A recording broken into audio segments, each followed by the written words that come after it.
My name's Kyle Sturm. I'm originally from Southwest Iowa area.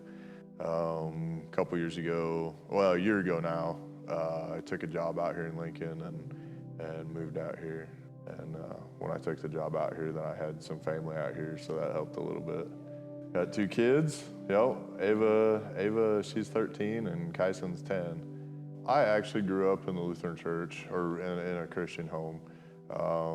Most of the time we were at a Lutheran church. I was actually went to confirmation and stuff. So that was how I met Jesus, and grew up in the church, whatever that way. Through high school and stuff, was still pretty active at church. Did a lot of the youth group stuff and whatever. Got married really early, and I think that's part of when I kind of probably fell away a little bit. Decided I was gonna try to do some stuff on my own and had some big ideas. And I had my first kid at 21, was married at 20, had a kid at 21. So that started a whole new life. Graduated college and got married the same year, and kind of fall away from things. Stuff gets rough, and I always knew God was around, and we went to church, sometimes regularly, sometimes not.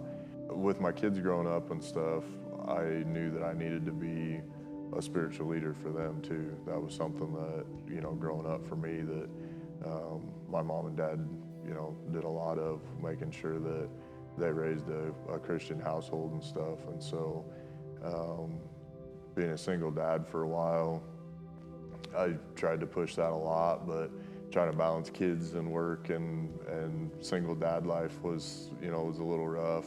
And get back out here, actually Kelsey and Jordan, were ragging on me pretty hard. Hey, you need to come to church, you need to come to church with us.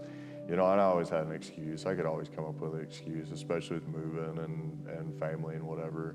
And so finally, actually Ava asked me one Saturday, I think it was either Saturday morning or Friday night or whatever, I just picked her up for the weekend.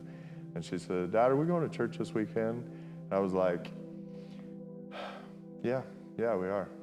The things it's done for me spiritually to be here and with City Group and some of that kind of stuff has just been, it's really, really helped me a lot to get going again. There was a lot of things that I knew something was missing. I've missed a lot for a long time. And so there was a lot of things that I thought I could do on my own, and I can do this and I can do that, whatever. And just let a lot of world things get in the way, and trying to chase money and trying to do this. And I've chased the dollar a lot, and chased jobs, and always, I wasn't happy with the job, and I wasn't happy with this, and maybe if I'd change this, and I've realized that a lot of that time I was just missing God. I mean, I've been, especially here recently, I've really been trying to change focus from, well, maybe there's a reason that I'm not content. Maybe it's not my job. Maybe it's other things. And so that's really been a big push with me here lately, was really trying to focus on God's plan for me and not Kyle's plan for me, because it is his plan. It's not me.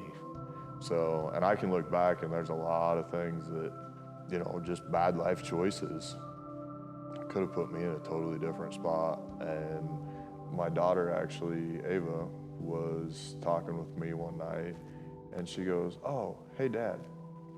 So I was talking to my friend, and she wanted to know about Jesus. And she goes, "So I just started telling her about Jesus." And I said, "Well, what'd you tell her?" And so she went on to explain, all the stuff that she told her. And I was just floored at all of the amazing, wonderful things that she was able to talk about with one of her best friends that was going through some stuff, and they started talking about Jesus. And that moment just floored me. I was like, that's not human doing. That's not of my own accord. That's not somebody else. That's God is doing this work. And I can say after that day, I've been way less careful on when I bring Jesus up and stuff like that. Because, you know, there's places where I was just careful, you know, in the workplace and some of that kind of stuff. I've actually had several conversations here as of recent with coworkers and stuff. Even, you know, at my new job, I've only been there not real long now, but I've been pretty open about, you know, that God has a plan for us. You know, there's a lot of people that are really hopeless right now, and that's something that I can say that I'm not hopeless, because I trust that He's gonna take care of it. Had you asked me 10 years ago where I was gonna be, 10 years ago, I probably would have said working for myself somewhere, you know, have a nice house somewhere, you know, have my kids in school, you know, and just be living, you know, this good life, whatever. And it bothered me, you know, if somebody would ask me, you know, where do you want to be? And I'd say, this is really what I'm striving for. This is really what I'm striving for. But I kept hitting roadblocks. And so actually moving to Lincoln, I have an apartment in the middle of the city, and it's not a farm or a house or whatever. You know, at one point in life, I had a farm, an acreage with a pond on it, you know, not too long ago. And I don't have any of that. And it didn't make me content. It just added more work. It was, you know, it was awesome on nights when I could just go out and relax and whatever. But my plan for a lot of years now just continues to not work. But I can look and say, God continues to teach me, you know, He is the one that forgives me of my sins, because I am a sinner, but I know I'm saved. He died on the cross to save me from my sins. So.